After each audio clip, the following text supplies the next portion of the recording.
Hello and welcome to Mind Shifters Radio. I'm Tim Hayes. I'm your host for the first hour.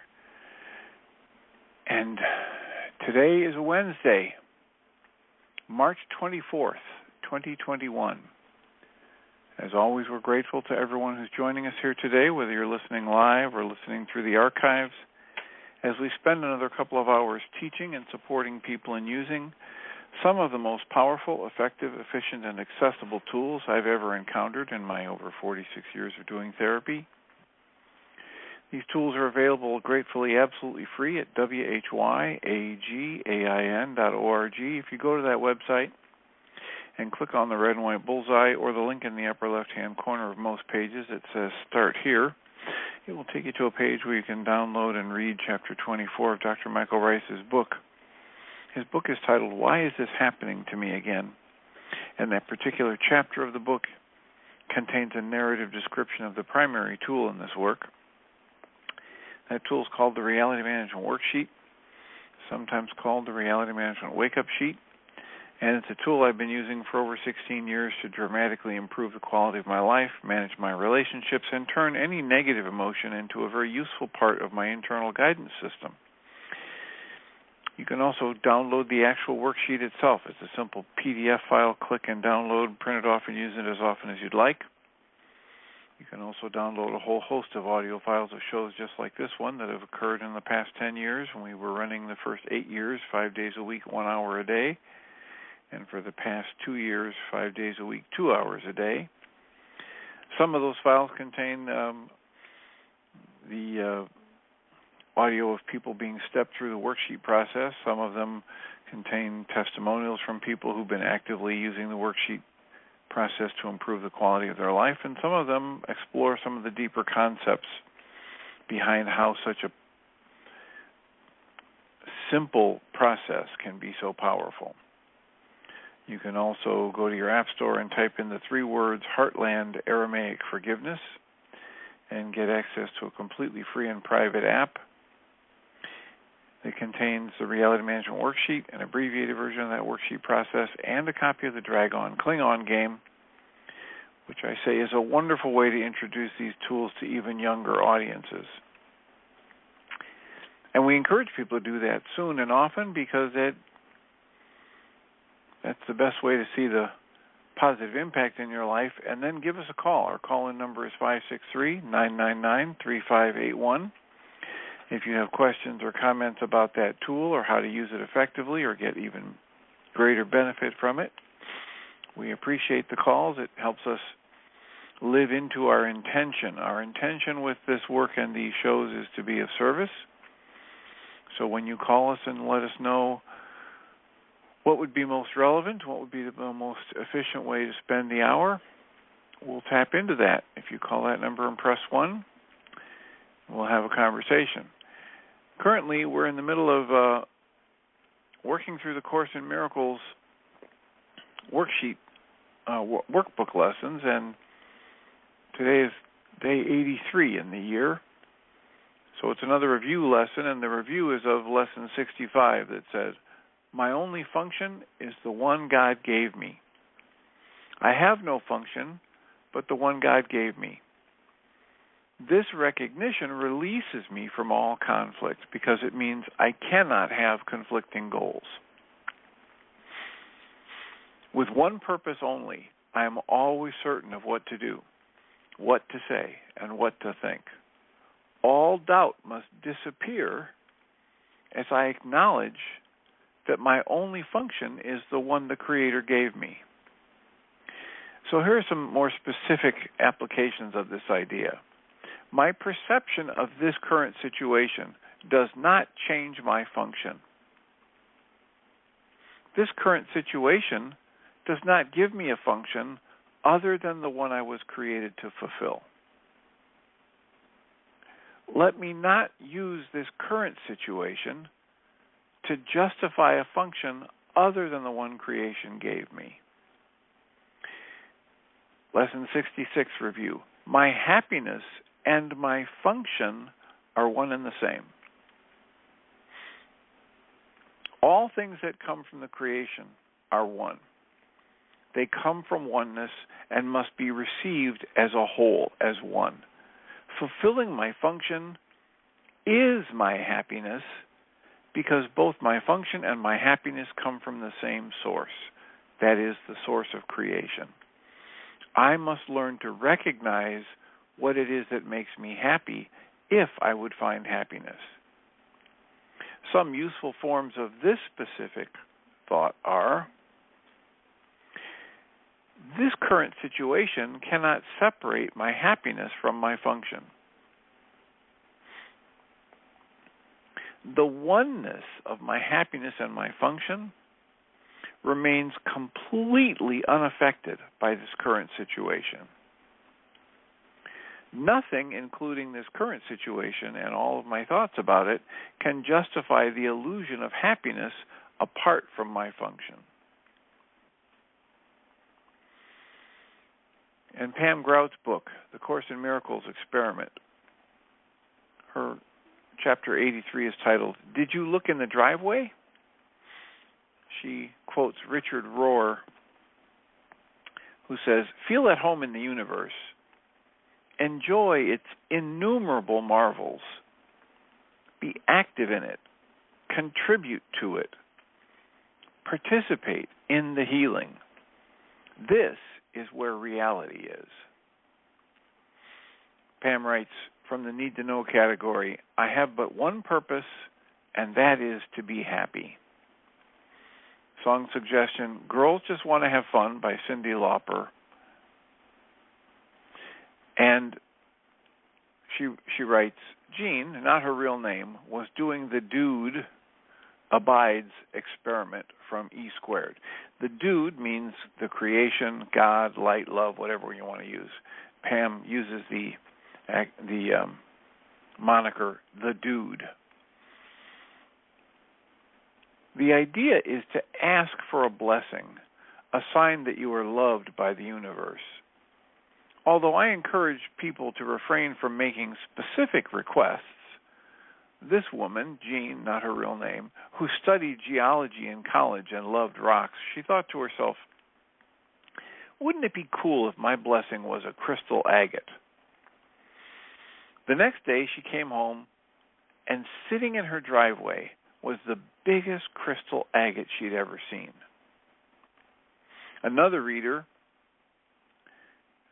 was recounting a long list of undesirable circumstances in her life when her friend stopped her and asked, well, what exactly do you need? And with that question, she got it. Enough complaining. She said, I need a vacuum cleaner. Her friend laughed and said, better make room for a new vacuum cleaner. The next week, instead of recounting her woes, she was brimming with good news. She was listing all the many manifestations that had shown up. Oh, and I forgot to tell you, she suddenly remembered. I went home last Sunday, and there in my driveway was a vacuum cleaner. The moral of this story, pay attention to your driveway. The other moral of the story is, ask, trust that whatever happens next, even if you can't see how, is the perfect answer to your request. So, we have plenty of time for comments and questions. And someone's already put a hand up, area code 314. You're in the air. Who do we have? Hello, Dr. Tim. It's Doug. How are you? Doug, I am doing well. How are you? Awesome. I'm up for a conversation. That's what I would say. I had a very interesting dream last night, and as soon as you entered into this Course in Miracles discussion, I was already thinking about maybe calling in to you or Michael today, but I was like, yep, I want to do this. I want to talk about this. It was a strange dream in which I was on a stairway in the house that I grew up with my mother, and we were looking, I'm going to keep this fairly sharp, but we were looking at a wall, one of the walls in the stairwell, and in the wall, as in a phosphorescence outplay, almost like a TV screen, but fainter, were images of our past, our much past, maybe 40, 50 years ago when we were a family living there, playing out on the wall. And it was vivid. It was amazing because, and what I realized is that I had imprinted those. I had, as a kid, I was always fooling around with science and whatever, and I had a projector of some kind, and I had played movies into the wall, and I had some kind of a technology or something that I'd figured out where, that I had long since forgotten about, and it was playing out these movies. And the thing about it was that, of course, it was a close moment with my mom, and who's still alive but fading in her memories and her capacities heavily. And it was like, wow, that was our life back then. That was what we were doing. And the takeaway to move on is that I saw from that dream that life had a certain solidity to it. My reality back in the day, when I was like 15 and 20 or 18, living at home, just before I left anyway, all the way growing up, was solid. It's like, okay, this is reality. Reality was actuality. There wasn't any gap in it. And we were always struggling to some degree to figure out what was true, but there wasn't any idea that I have no idea what's actually happening out there. I don't have eyes that look out and see the world. That was not in my head. It wasn't in my father's head. I mean, he used to struggle to determine whether or not the church we went to was true. That was like one of the biggest questions. And he would say, it's either true or it's a great danger to humanity, the most dangerous religion on the planet. That's what he would say. And he would struggle to determine that. And I became convinced it was the truth and was living my life out of it. And so what I realized is this is sort of a root issue for me right now. And like you read that, what you read, and the Course in Miracles in general, when I first heard it, I thought, this is gobbledygook. What is this? And now I think, well, this is the highest truth there is, and yet it's so bizarre in some ways. And I've come to the place where my life right now is sort of, I'm deeply diving deep right now. That's all there is to do. And letting go of beliefs and trying to sort out what is important. And even this lesson that you just read, it's like, what? Fun, especially Pam Grout's part of it, like fun is what we're supposed to be about? It just blows me away. And I don't know what I want out of this conversation exactly, but a little help and clarity with this, because I realize that a big part of what's challenging me right now is that I question everything in a way. It's like what I consider to be reality is just that. It's reality. It's an internally generated concept. I don't have a great deal of grip on what is actuality sometimes. So I just wanted to open the discussion about that. I guess I want some sort of support with that.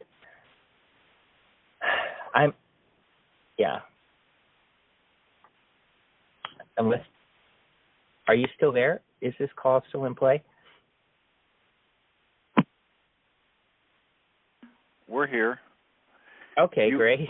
You want support with knowing whether or not you're perceiving actuality or reality? Maybe something like that. How do I determine? Like, big shifts have occurred in me, even this week, where goals that I thought were really, really important to me, I realized, well, those were just goals. You can drop those, and it redirects my entire life. And I feel sort of like, out of the dream, I saw that, I used to think I knew what was going on. Now I think what's going on is in my head, and I can change that.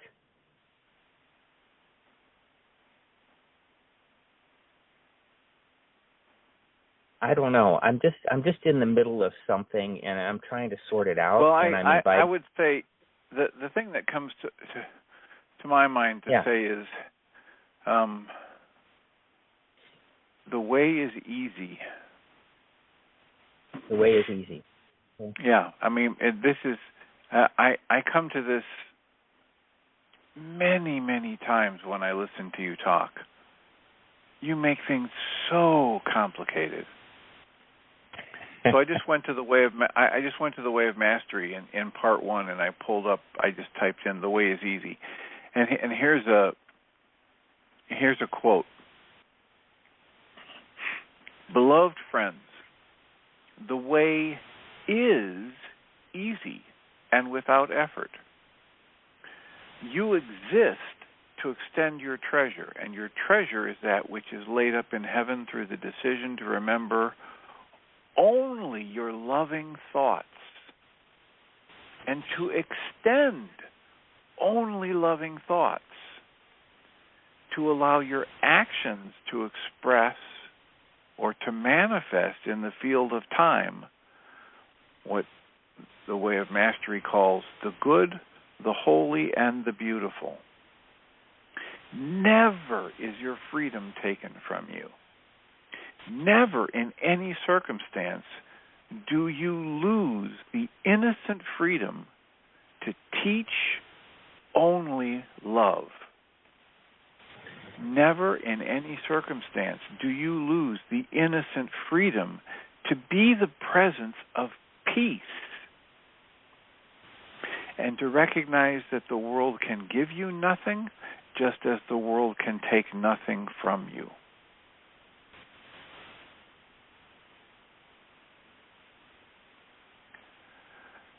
Yeah, that seems excellent. An excellent response. Excellent feedback for me. Well, it screams at me that when I, engage you most often, the two primary things we've talked about in the past, one is fear and the other is complication. And of course, complication always comes from the effort, what Michael Ryce calls the number one pseudo-solution for the non-being mind, right? The non-loving mind. I'm going to figure this out. I'm going to figure this out. What is the answer here? What is the answer? I got to know. And that pressure to know the answer actually takes us out of inquiry. It takes us out of living in the question. There's an enormous difference between learning to live in the question, as Rilke would call us to do, and demanding an answer.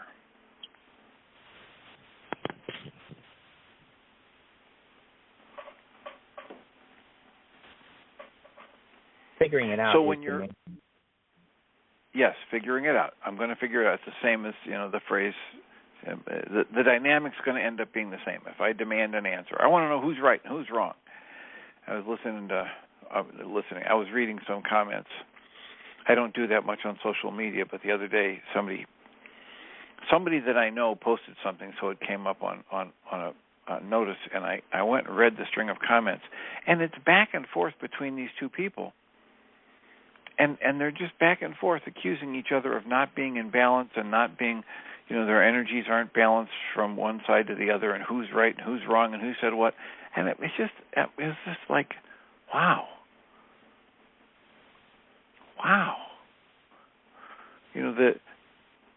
When I was a kid, when I was in my teens, I spent a lot of time beating a tennis ball against a brick wall, because I couldn't find people to go play tennis with. So I played tennis with myself against a brick wall.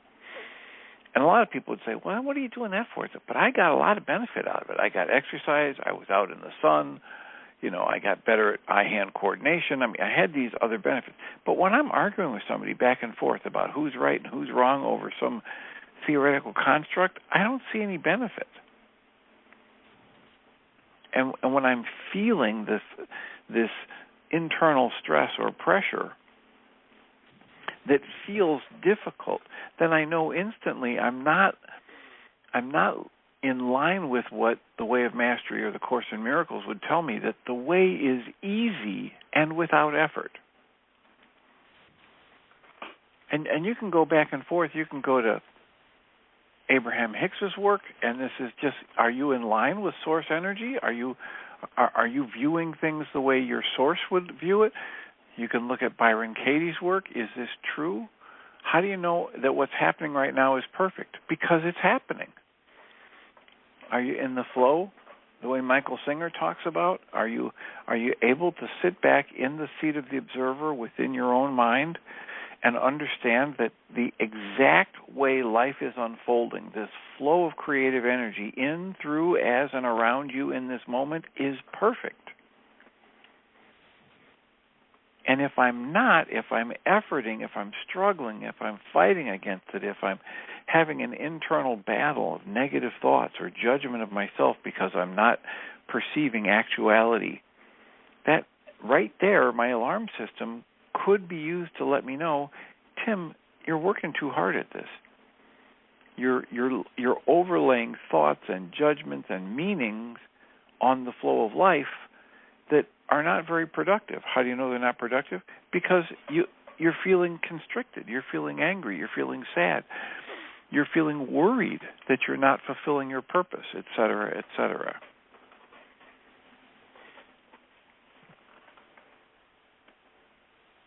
Very good. Yeah, I mean, helpful. if you think about it, Doug, if you think about yourself, if you just breathe and soften, and you think about you as this energy field that's taking the form right now of a male of a certain age with, I might add, a gorgeous head of white hair. So many people envy you for your hair. Yeah, they Says do. The bald guy on the other end of the phone. But if you just think about all of these various aspects of you that could be viewed positively, your cleanliness, your intelligence, your desire to do the right thing, your size and shape, your ability to move in the world, your history of reading and integrating different thoughts and questioning them. If you just look at it, you can't possibly justify the negative interpretations that you seem to be swimming in. And so all these deep spiritual truths would say, look, just watch, just observe, just be in the moment. And then, as the Way of Mastery or Course in Miracles would suggest, remember, you have the infinite, innocent freedom to teach only love. You have the infinite, innocent freedom to choose to be the presence of peace in every moment. And that is what, to my eye and ear, that is what this lesson for today is talking about when it says, what is my function? What is my function? To recognize the oneness of all things, to extend love in each new present moment, to act from that energy of love that I am, from the awareness that, the Way of Mastery says it, I don't know how many hundreds of times, I and the Father are one. I am not separate from all the flow of creation. I don't know when I was created. I don't know who created me. I know I am a miracle of life expressing in form. And when I get aligned with that awareness, that direct observation, and the words of the ancient Aramaic, I forget the actual ancient Aramaic word, but Dale Allen Hoffman says the word for faith in the ancient Aramaic actually meant taking an action from the rooted center of my being. And so the idea is to get calm, get centered, know my source, know my true nature, and then take an action from that awareness. And when I do that, everything flows. I don't even have to think about what I do. I just express from that creative energy, from the awareness that I and my Father are one, I and these fellow beings of brilliance and light that I'm, sharing this experience with. We are all connected. We are all the same. I tap into the mirror theory and recognize that I can't see something in someone else unless it's a recognition of that very quality in me. If I'm in that space and then I take an action, I don't have to do all the mental gymnastics about it.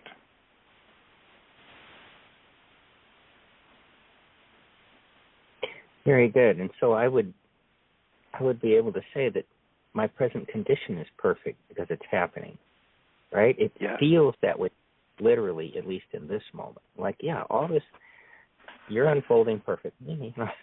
You don't need to worry about it.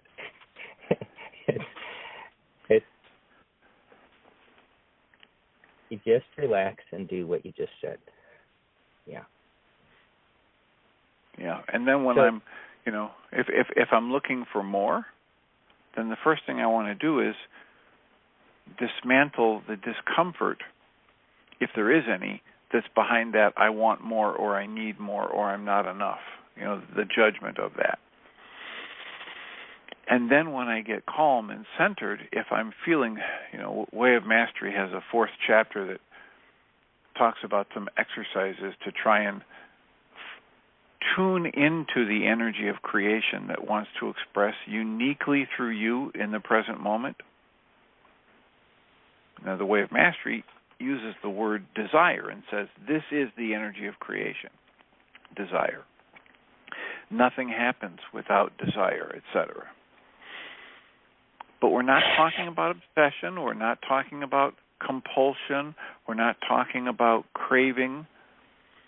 We're talking about that still small voice, that guidance, that intuition, and most of us in our culture are just completely conditioned out of our natural ability to be in alignment with that, to tap into it. So it's a practice we have to, undo some conditioning and then practice getting calm and just asking to be shown, and then trusting that whatever comes out of us after we've asked to be shown how to be a blessing in this situation or what to do in life, that what we're impelled to do from there is going to be fine.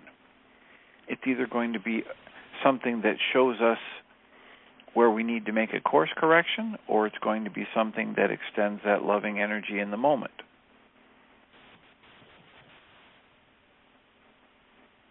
Right.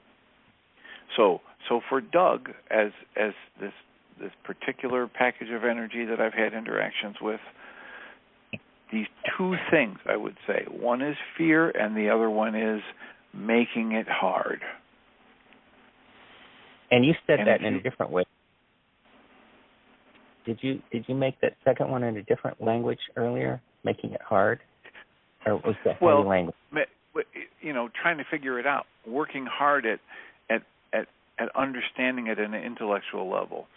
The opposite of understanding that the way is easy and without effort. Okay.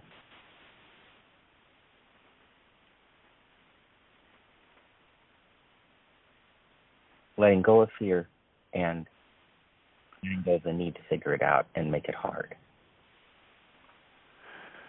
Yeah, and you say letting go of fear, and I don't know how to let go of fear. Well, we've got these tools that Michael and Jeannie make available that help me get in touch with and understand the roots of my fear and dismantle it. Right. When I'm ready, I can choose to drop my identification with the fear thoughts and the construct of mind that generate the fear in me. Right. So that's what I would offer. All right. As the beginning point for this conversation, or the ending point if you're done.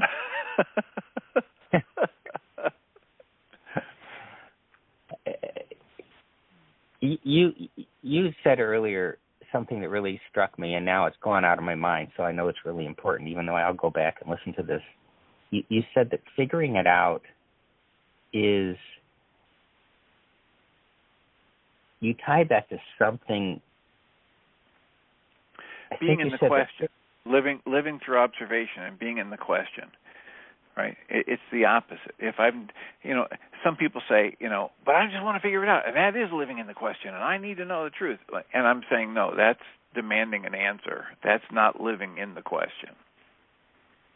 Trying to figure it out is demanding an answer. Demanding an answer. That's the language right there. It's demanding an answer. Trying to figure it out is demanding an answer, and is not living. It's not accepting things the way they are right now either. Right? Yes. It's not being in the flow. It's not what Rilke calls us to when he says we must learn to live in the question. And then someday we might live along into the answer. But in the moment when a mind can ask a really good question, that same mind is not capable of comprehending the answer. So if the perfect answer to this beautiful question were to be delivered, the mind would hear it as gibberish or from a language it doesn't understand, or as the murmuring of energies from another dimension it can't get access to. But if we just learn to live with the questioning, soft, open, observing, living in the question, we might live along one day into the answer. And essentially what he's saying there is our mind grows and expands through experience and wisdom, and so that we can comprehend the answer that was most likely always there. All right. Yeah, I think that's really an important point for me, that trying to get an answer, it's so important. I can't hold on to it. It's interesting. My mind won't grip that idea.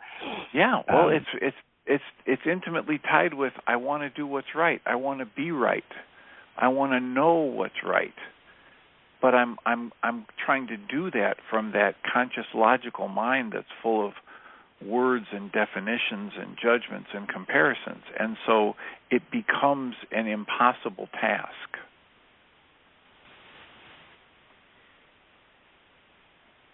Because it isn't so important to be right as it is to be in alignment with rightness. It sounds like the same thing to my mind. Right, but the one has the ego in it. I'm right. This is right. I'm right. And the other is just the flow of life.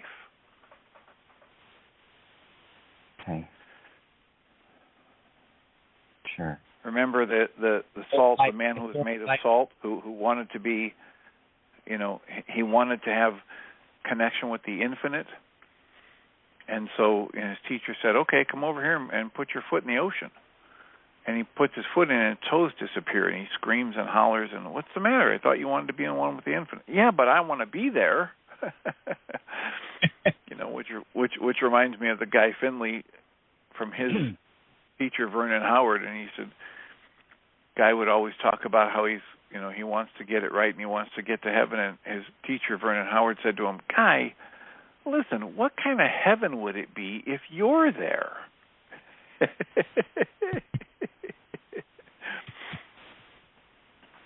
Yeah, I remember that one. I heard that last one. With me, with all of my neuroses, with all of my judgments and bitterness, with all of my thinking I know better than so-and-so, what kind of heaven would it be with somebody who's that judgmental and that conflicted walking around? Yeah. It wouldn't be very heavenly. The angelic throngs would be fleeing. Tim's here. Let's go back to Earth, where there's less conflict. Wait, guys, I just got here. Yeah, that's why we're leaving. That's horrible. All right. I'm I'm going to have to, as we keep working, I'm going to just relax and listen to this again because there's something about that. All right. Figuring it out. Yeah. Thank you. Thank you very much. Thank you. Appreciate your input. All right. You're welcome. Blessings. Well, so we have 23 minutes left. Who's conflicted? Who has a call? Who has a question? Who has some answers for us? Who has a soliloquy? Our call-in number is 563-999-3581. If you call that number and press 1, it'll put a little question mark by your phone number, and we can have a conversation. How can we support you today? What, if anything, about the questions, the discussion with Doug is tickling your fancy, or what is it about the Course in Miracles lessons that we've been doing and the review lessons for today that might be useful for you to discuss? We had a support group last night, and we listened to a Guy Finley talk, and several people had the same comment. My God, that just sounds like Dr. Ryce's work.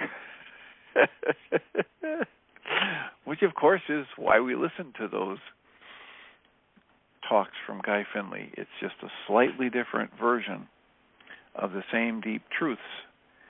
And as Michael Ryce himself would call us to, the more different ways we can approach a truth or a teaching or a learning, then the faster we'll comprehend it at deeper levels.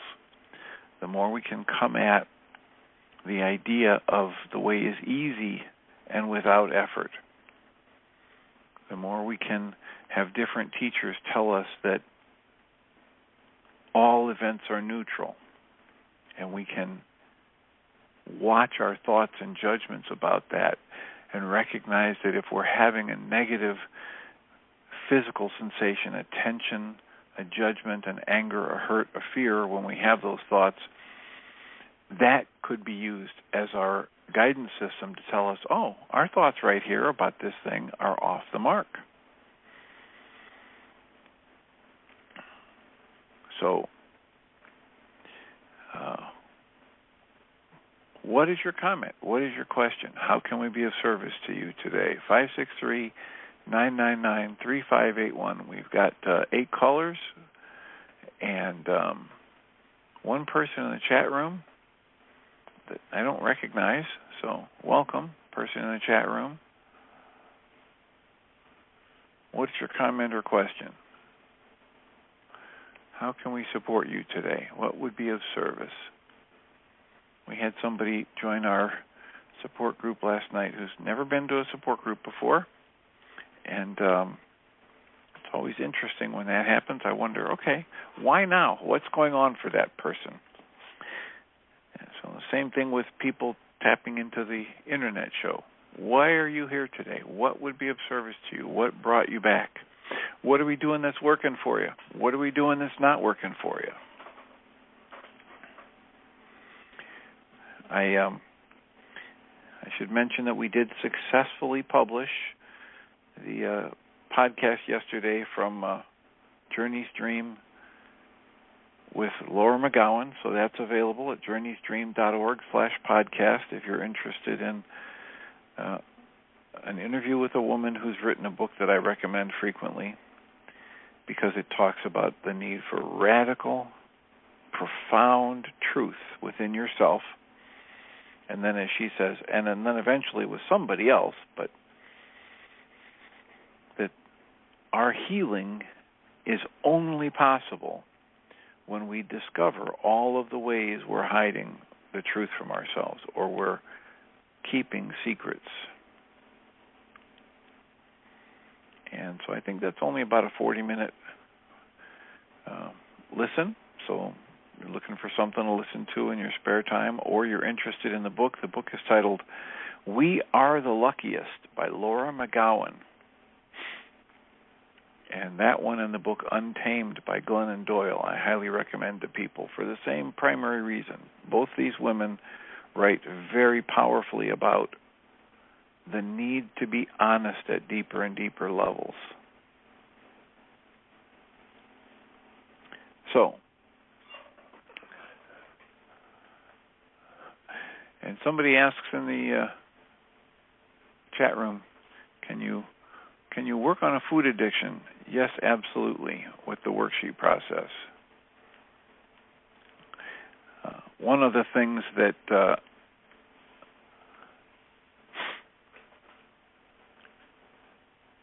comes to mind whenever anybody says anything about addiction is I like to remind people of Dr. Michael Ryce's very functional, very useful definition of addiction. He says, conceptualize it this way. Addiction is the compulsive use of any food, any substance, any activity, any person to either distract me from or numb me out to psychological and emotional pain, even physical pain, and or to keep me from seeing and following my highest guidance. And so many people use drugs, they use alcohol, they use sex, they use food, they use spending, they use video games, they use running. Some people get addicted to running, and they feel like they have to run. And if they don't get their run in, they get crabby, they get irritable, they get just as irritable and unpleasant to be around as somebody who's not allowing themselves to have their next, hit of cocaine or heroin or alcohol. So the key with the worksheet process is for me to map out what it is I'm doing with my mind energy, my thoughts, which create my emotions in the first 3 steps, and map out what my mind is telling me has to happen in order for me to be safe or happy or content or peaceful or less raging or less anxious. And then, as convoluted as it sounds, cancel all of those thoughts, cancel all of those goals, and ask to be shown a different part of my own awareness, of my own mind. I like the way Paramahansa Yogananda talks about how there is no such thing as the unconscious. There's just my consciousness. There's my awareness of everything that I have lived through, and there are certain parts of that that I am willing to look at, and we call that my conscious awareness, and there are parts that I'm hiding from myself, and we call that the unconscious. Ellen, how can we support you today? Hi, Dr. Tim. I just wanted to mention that, in that first lesson, Course in Miracles lesson for review today, about our only function being the one that God gave us, the Creator gave us, and it talks about, if you recognize that you only have one goal, then you can't be in conflict because, if you only have one, which, of course, is pretty obvious. But it just reminds me of the whole forgiveness process, on the reality management worksheet, because what does that process do? It asks you to cancel every goal that you have. And that's the way that the healing occurs, is by being willing to give up all these other goals that we have and to recognize they're not even real goals. I mean, they're just they're self-perpetuating prisons. Well, but here's the thing, Ellen, in what you're saying there, and that is that in this work we want to be very clear about the fact that there's nothing amiss with the goal. And the only reason we cancel a goal is because somehow, in some way, in our individual minds, that goal has been energetically hooked or is now resonating with the negative emotions we experience when we hold on to that goal and it doesn't get met. So we're not canceling the goal because it's bad or wrong or misguided. We're canceling the goal because focusing on the goal with our conscious energy and wanting it blocks us from seeing what the connection is inside of us between our negative emotional state and that goal. So the goal might be, I just want peace in the world. I just want to show up as love. I just want to get my life purpose correct. Well, there's nothing wrong with any of those goals. But if I load that goal in my mind and my experience is I feel frustrated, I feel like I'm not living into my life purpose, I feel like I'm not able to extend love, then there's a dynamic inside me that is connected this loving, productive, positive goal with all of these negative emotions. The negative emotional energy or the trauma energy is inside me. So canceling the goal is not because the goal's bad or the goal brings up all of this negative energy in me. Canceling the goal is simply a process I step into to get clarity with my own internal connections and see how I have energetically connected negative emotional states or false beliefs to that very loving, positive goal. Is that clear? That's a good distinction. Because I was thinking that, well, I have this false, this untrue belief that is creating these scenarios that are causing me to believe that to have this goal, that I wouldn't feel the need to have that goal if I didn't have some thought, that some lie that I'm believing that I'm not aware of.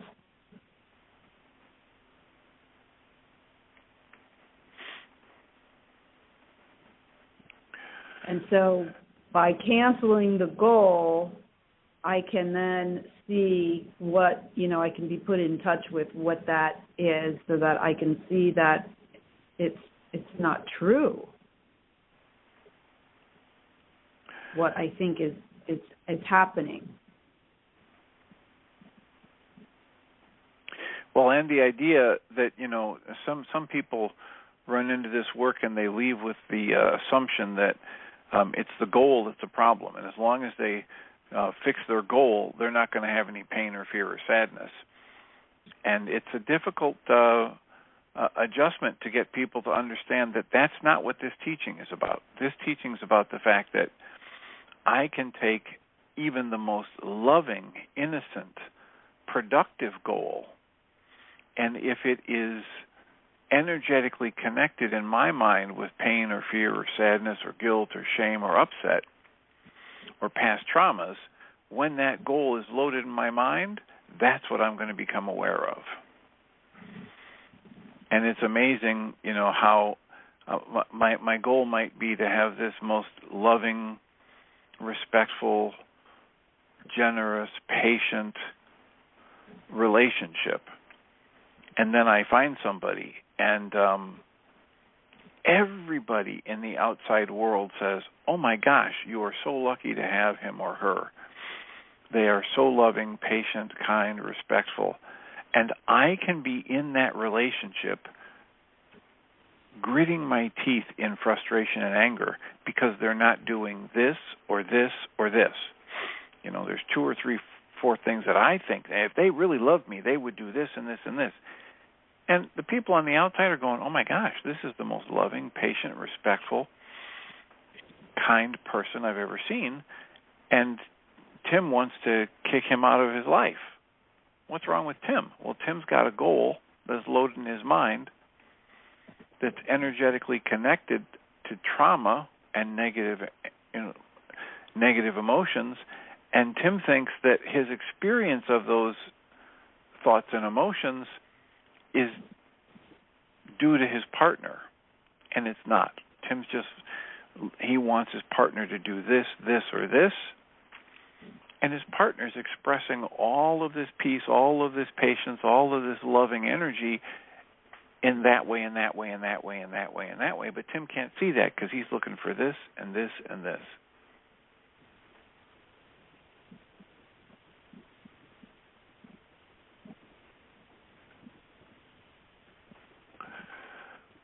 Yeah, I got to sit with this because some things came up to my mind while you were saying that.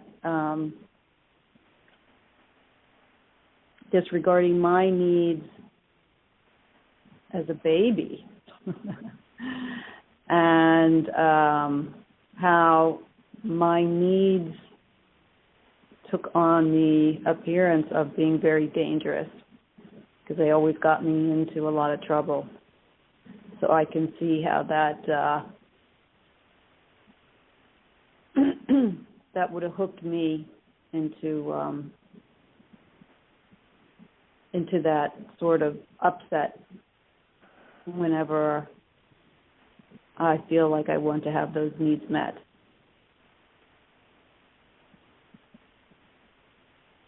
Because my mind accepted that, oh, it's dangerous to have a need for bonding, connection, help from another.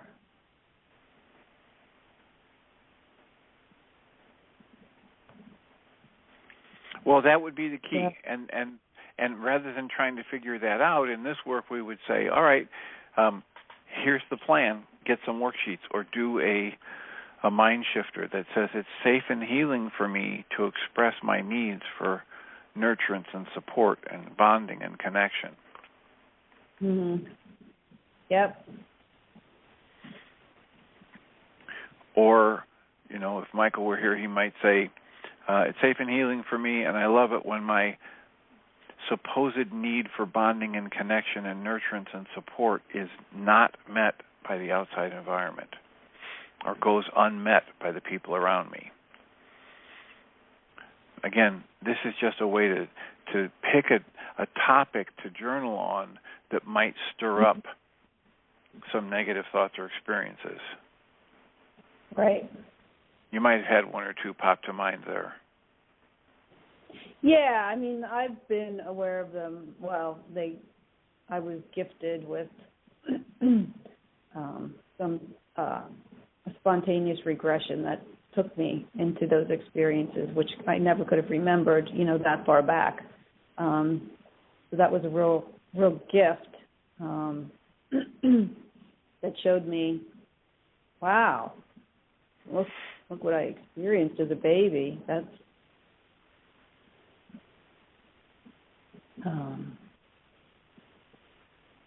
that, it was just information for me to take in to see why I am, why I react the way I do today.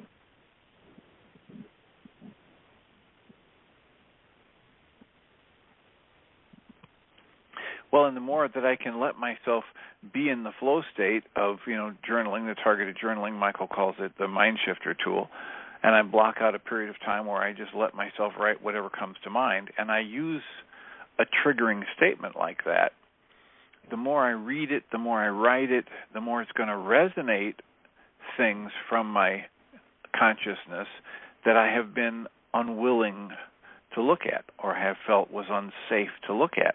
And then as they spill out on the page, there's a gift for me. There is no way that it can be as detrimental to me when it comes out and is made conscious as it can be when I'm hiding from it, when I turn my awareness away from it.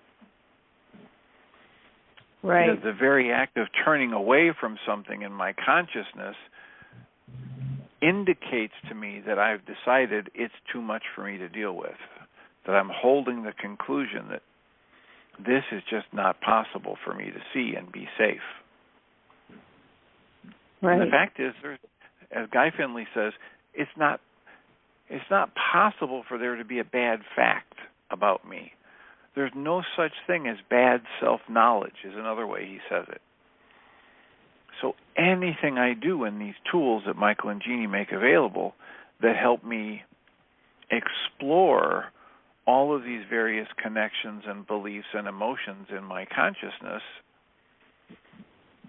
it gives me the freedom then to deal with them directly with full access to my resources. But if they remain in that part of my awareness that I refuse to look at consciously, they remain in there with the label for me that says, this is too much, I can't deal with this, I'm only 5 years old and I don't know how to handle this abandonment or this rage. And that's what it's stuck. It's stuck inside me with my 5-year-old worldview and my 5-year-old coping skills. But if I bring it to conscious awareness, then it's got the access of I get access to my adult coping skills. And I got news for you. The things that were really, really difficult for me and overwhelming when I was 5 years old, they're not that tricky for the 66-year-old. Mm-hmm.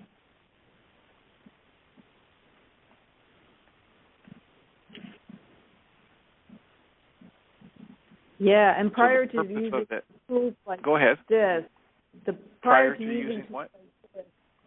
Prior to using the tools of like the reality management worksheet and the mind shifter, the way that those experience or those things, that information that I was hiding from myself came into my awareness was through allowing myself to feel whatever I was feeling. And if I could just watch and not get lost in the feeling, but just observe it,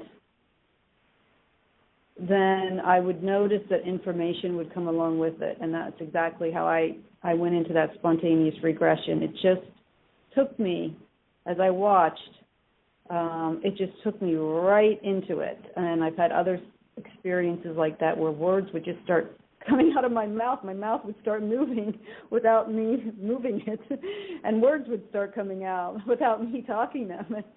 Very, very interesting kinds of experiences, but it was always to give me information that I didn't have. It was hidden. And so it's such a gift when you're able to get that information that you need in order to heal.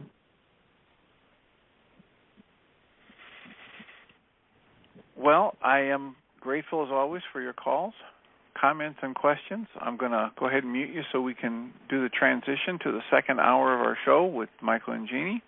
But thank you, Ellen, for the call. And I'll remind us all that we come from love. We're made of this stuff we call love. We actually are love, and everything else is false. Welcome, Jeannie Ryce.